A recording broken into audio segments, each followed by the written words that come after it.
राम दोस्तों इस वीडियो के अंदर हम बात करेंगे कि क्या महात्मा गांधी भगत सिंह को बचा सकते थे। ऑन 23 मार्च 1931 भगत सिंह जी और उनके कॉमरेड्स राजगुरु और सुखदेव उनको एग्जीक्यूट कर दिया गया था, फांसी की सजा सुना दी गई थी।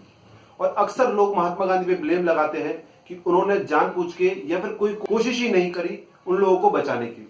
तो इस वीडियो के अंदर इन सभी चीजों पे हम बात करेंगे और आपका डाउट इस वीडियो के अंदर क्लियर हो जाएगा। और इस वीडियो को दोस्तों अंत तक जरूर देखना, क्योंकि बिना एंड तक देखे आप किसी कंक्लूजन पे मत पहुंचना। देखते हैं आगे।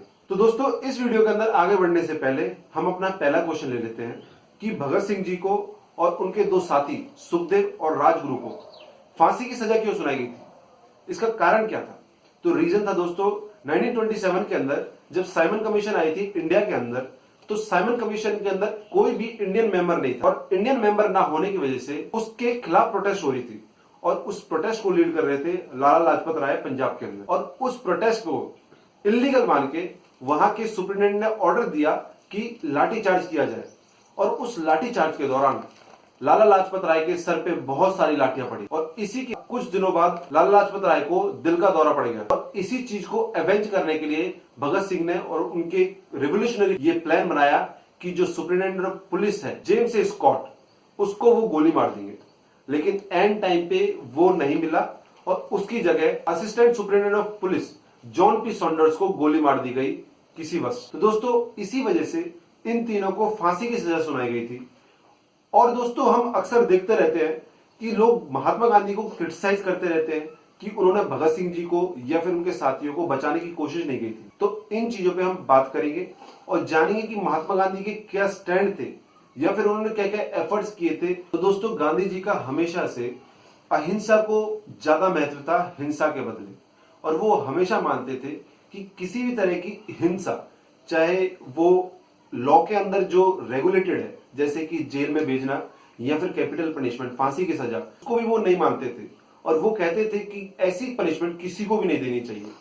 और उनका स्टैंड रेवोल्यूशनरी एक्टिविटीज करने वालों पर भी यही था कि ये जो पेट्रियटिज्म के नाम पे कर रहे हैं ये सारा का सारा एक मिसगाइडेड एक्ट है और इससे देश को कोई फायदा नहीं होगा, ये फिर किसी भी तरह के देश को हेल्प नहीं करेगा आजाद कराने का। तो यह भी मानते थे कि चाहे वो डाकू हो या मर्डरर या चोर, यहां तक कि उनको पनिशमेंट देना भी महात्मा गांधी अपने विल के खिलाफ मानते थे। 1930 को उन्होंने वाइसरॉय को एक लेटर भी लिखा था जिसमें उन्होंने क्रिटिसाइज किया था उन्हें।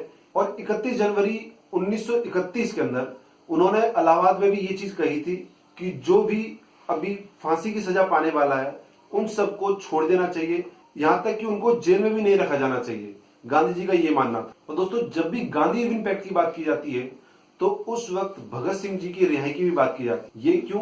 क्योंकि जब गांधी इरविन पैक्ट डिस्कस हो रहा था तो उसके अंदर एक सब्जेक्ट भगत सिंह जी की रिहाई से रिलेटेड भी था। जो उनकी फांसी की सजा थी उसे रिड्यूस कर देना, यानी कि कम्यूटेशन कर देना, या फिर उन्हें बिल्कुल छोड़ देना, रिप्रीव कर देना। तो इस पे महात्मा गांधी बताते हैं कि जब वो गांधी इरविन पैक्ट के एग्रीमेंट में बैठे तो शुरुआत में ही कमेटी ने उनसे बोल दिया था कि वो भगत सिंह जी से रिलेटेड या फिर उनके किसी भी बात से रिलेटेड कोई भी टॉक नहीं करेंगे, यानी कि भगत सिंह की रिहाई से रिलेटेड कोई भी बात इस पैक्ट में डिस्कस नहीं की जाएगी। तो महात्मा गांधी ने कौन कौन से टाइम में लॉर्ड इरविन से बात करी थी जो कि पर्टिकुलरली भगत सिंह जी से रिलेटेड थी और वो क्या बातें थी वो भी डिस्कस कर ले। तो गांधी इरविन पैक्ट चला है दोस्तों फ्रॉम 17 फरवरी 1931 टू 5 मार्च 1931। और इस दौरान सबसे पहली बात जो गांधी जी ने भगत सिंह जी से रिलेटेड करी थी वो थी 18 फरवरी। तो दोस्तों 18 फरवरी को जो बात हुई थी उसमें महात्मा गांधी ने क्या कहा था, मैं आपको पढ़ के सुना देता हूँ। This has no connection with our discussion, it may even be inappropriate to mention it, but if you want to make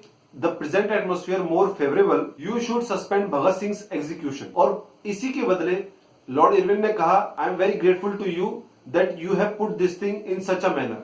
अब इसको मैं बता देता हूं आपको क्या कहा महात्मा गांधी ने। महात्मा गांधी ने पर्टिकुलरली कहा कि इस समय इस चीज को बोलना सही नहीं होगा या उचित नहीं होगा, लेकिन मैं आपको ये बताना चाहता हूं कि इस समय अगर आप इस वातावरण को सही करना चाहते हैं, यानी कि फेवरेबल कंडीशंस में लाना चाहते हैं, तो आपको भगत सिंह के एग्जीक्यूशन को रोक देना। तो इसी पे लॉर्ड इरविन ने भी कहा था commutation of sentence is difficult but suspension is certainly worth considering, यानी कि उनकी सजा को कम कर देना। कम्यूटेशन का मतलब होता है दोस्तों किसी भी सजा को कम कर देना। वो तो कंसीडर नहीं किया सकता या फिर पॉसिबल नहीं है, लेकिन उनकी जो अभी फांसी की सजा है उसे हम पोस्टपोन जरूर कर सकते हैं, यानी कि उसको सस्पेंड जरूर कर सकते हैं या फिर बाद में कर सकते हैं। तो दोस्तों आपको ये जरूर समझ में आ रहा होगा कि महात्मा गांधी ने यहाँ पर भगत सिंह जी और उनके कॉमरेड्स की सजा को खत्म करने को नहीं कहा, बल्कि उन्होंने ये कहा कि उनकी सजा को टाल दिया जाए, यानी जो अभी आप सजा देने वाले हैं या फांसी देने वाले हैं उसे बाद में कर दिया जाए, फिलहाल के एटमॉस्फेयर को सही बनाने के लिए। और इसी वजह से गांधी जी को हमेशा क्रिटिसाइज किया जाता है कि उन्होंने उनकी सजा को रिप्रीव करने की बात नहीं कही, यानी सजा को या तो खत्म करने की बात नहीं कही या फिर उसको कम करने की बात नहीं कही। तो दोस्तों ये पीछे भी कारण है जो इस वीडियो के अंदर हम आगे देखेंगे। और दोस्तों इस बात की पुष्टि लॉर्ड इरविन ने भी करी थी जब उन्होंने शाम को एक लेटर लिखा था सेक्रेटरी ऑफ द स्टेट को, जिसमें उन्होंने कहा था कि महात्मा गांधी ने कम्युटेशन की कोई भी बात नहीं कही, लेकिन वो किसी की भी जान लेने के खिलाफ है, वो किसी भी तरह की हिंसा बर्दाश्त नहीं कर सकते और उन्होंने अभी के हालात को सुधारने के लिए इस फांसी को टालने की बात जरूर कही। और दोस्तों दूसरी बार गांधी जी ने लॉर्ड इरविन से बात करी थी 19 मार्च को, जब कराची सेशन के लिए बातचीत हो रही थी, नोटिफिकेशन जारी हुआ था, तब उन्होंने भगत सिंह से रिलेटेड पॉइंट रेज किया था। और दोस्तों गांधी जी का आखिरी प्लान था वो था आसफ अली मिशन, जिसके अंदर आसफ अली को भेजा गया था जेल में, जिससे कि वो भगत सिंह और बाकी रिवोल्यूशनरीज से एक एग्रीमेंट साइन करा सके कि वो किसी भी तरह की फ्यूचर के अंदर ऐसी एक्टिविटी नहीं करेंगे जब तक कि देश आजाद नहीं हो जाता, जिससे कि गांधी जी को एक मौका मिल जाता कि वो एक पुख्ता सबूत दे सके आगे